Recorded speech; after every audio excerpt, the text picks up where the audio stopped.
Egaan akkam jirtu nagaa jirtu kabajamtoota daawwattootaa fi kabajamtoota daa'imman mana jirtan hundi keessanuyyuu nuti kan argamnu godina Arsii lixaa aanaa Nageellee Arsii ganda makkoo odaa kan jedhamu keessatti kan argamnus naannawa mana barumsaa fincaa beekkumsaa kan jedhamu keessatti argamna. Amma kan nuti argamnu shaakala keenya yookaan leenjii tapha kubbaa miilaatiif taasifnu irratti argamna. Amma yeroo kanatti nuti shaakala taasisnee jira waan ta'eef ijoolleen mana jirtan teessanii akka nu daawwattan kabajaadhaan isin affeerree jirra.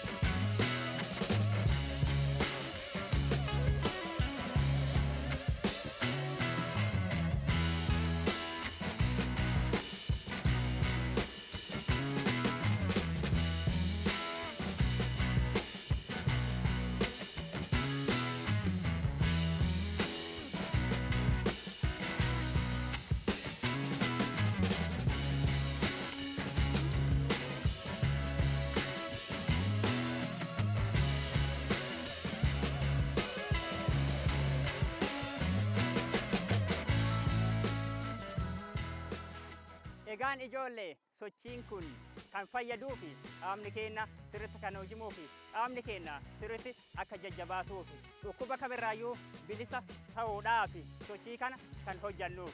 Isinis yeroo kamuu ganamas haa ta'u galgalas sochii qaamaa hojjechuun isinirra jiraata. Maaliif hojjettanii sochii qaamaa hojjechuun baay'ee bu'a qabeessaa fi faayidaa qabeessa waan ta'eef. Kanaafuu ammas nu hordofaa.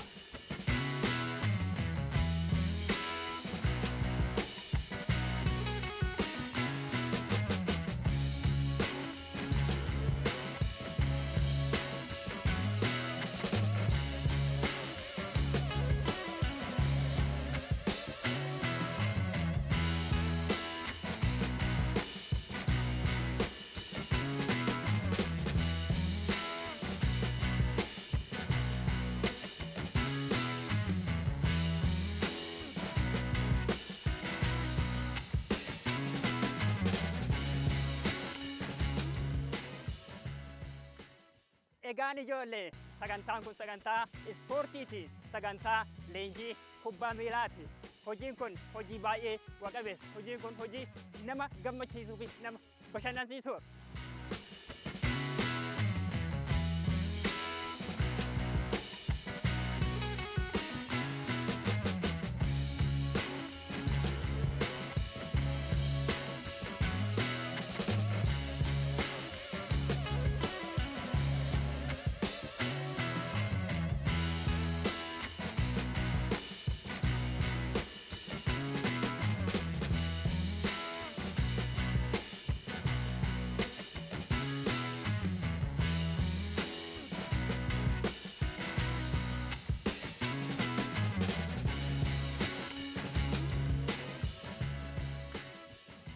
Egaan ijoollee yeroo ispoortii hojjetan yookaan yeroo sochii qaamaa hojjetan jalqaba irratti wanti gochuu qabdani uffata sochii saniif mijaawaa ta'e, uffata sochii saniif barbaachisaa ta'e qopheeffachuun isinirra jiraata.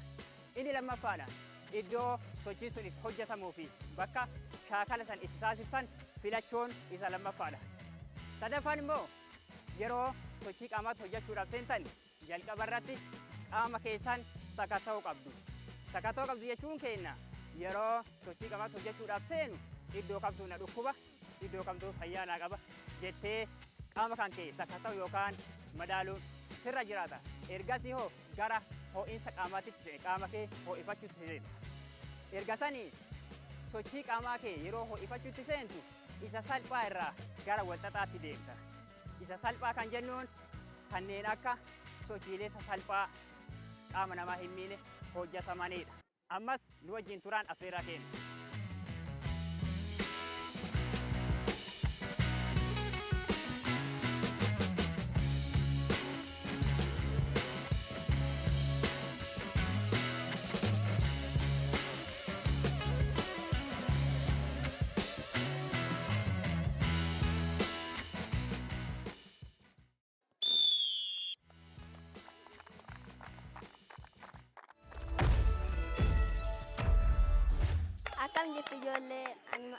ana barbariisoo kubbaa miilaa taphachuu baay'ee ni jaalladha. Isin jaallattanii? Yeroo kubbaa miilaa taphattan dursa qaama ho'ifachuun barbaachisaadha. Ho'oo qaama keessa osoo isin kubbaa taphachuu eegaltan dhukkubsachuu ni dandeenya. Akka Shaakaa ta'uu barbaada. Shaakaan kilabii Arsenaalii keessa taphata. Chaawu nagaatti ispoortii hojjechuun barbaachisaadha. Chaawu nagaatti.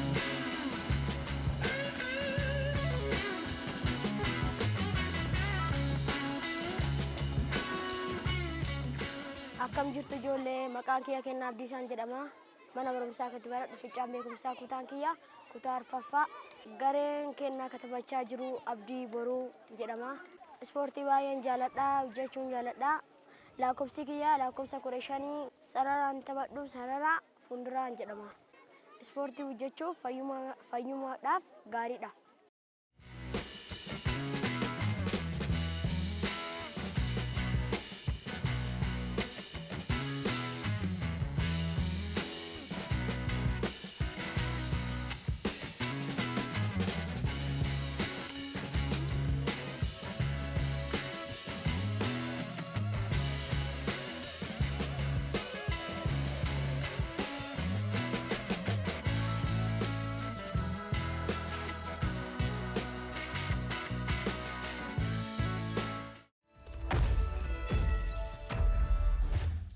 Egaan ijoollee qaama keenya ho'ifannee walii dachaanee jirra.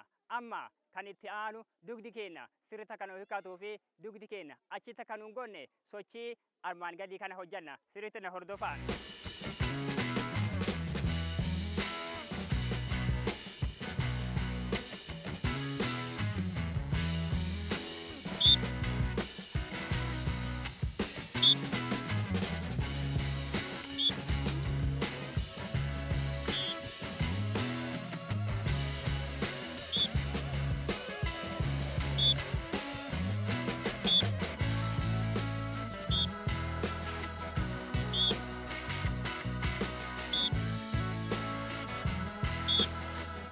Egaan ijoollee sochiin amma hojjenne kun sochii qaamni keenya akka nuuf diriiru kan hojjannedha. Amma bakka dhaabbanneetti fiigicha miilaanii fiigna jechuudha. Iddoo dhaabbanneetti miilaanii fiigna.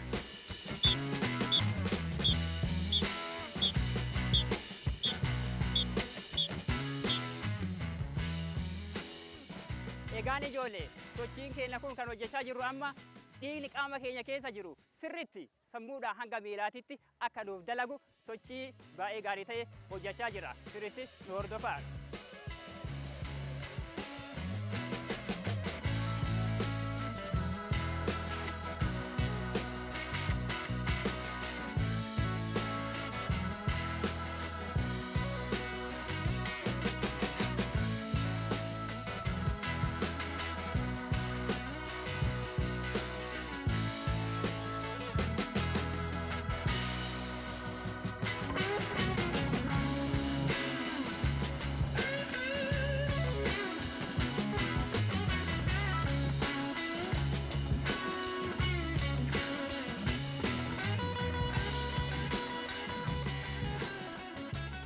Egaan ijoollee mana teessanii nu hordofaa jirtanis sochii kana ilaalaati. Sirriitti socho'aa qaamni keenya akka isiniif diriiruuf.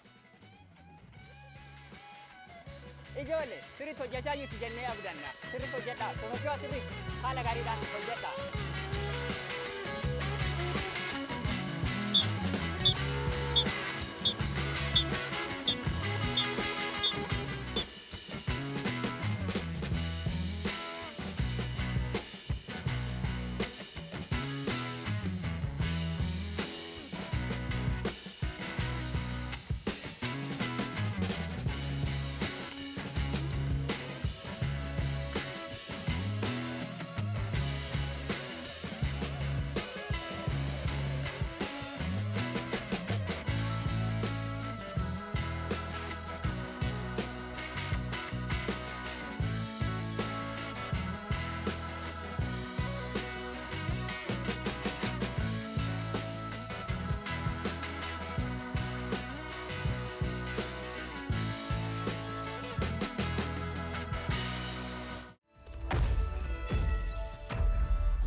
Egaan ijoollee sochii amma ilaaltan kana hojjannee qaama keenya ho'ifannee mimmiidhaagnee qaamni keenya sirra kan nuuf dalagu hojjannee amma geenyee jirra. Amma garee lamaan naladdaatti ilaaltan kun garee lammii guddinaa fi garee abdii boruu waliin morkachuutti deemaa jiru. Morkii kanaan eenyutu eenyu mo'ata? Garee kamtu garee kamiin injifata? Waliin kan ilaallu ta'a.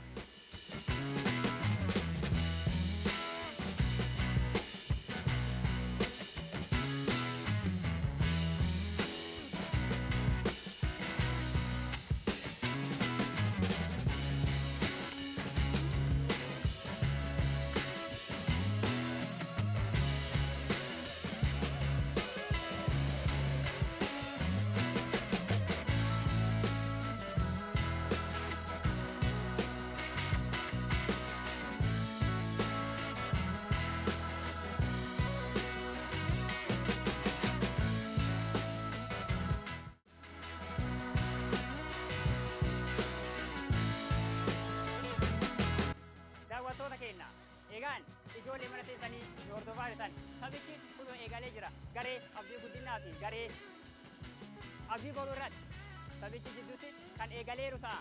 Ammas waliin turaan affeeraa keenya.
Egaan ijoollee akkuma daawwachaa turtan sochii qaamaa isa jalqabaa hojjannee kan itti aanutti lufnee amma gareen lamaan akkuma ilaalaa turtan kubbaa miilaa wajjin morkachaa turanii jiru. Amma tapha keenya yookaan sochii ispoortii keenya gara xumuruutti deemnee yookaan gara goolabuutitti deemnee jirra. Faayidaan ispoortiin ijoolleedhaaf qabu maalidha hojjettan? Ispoortiin ijoolleedhaaf faayidaa hedduu qaba. Faayidaa baay'ee qaba.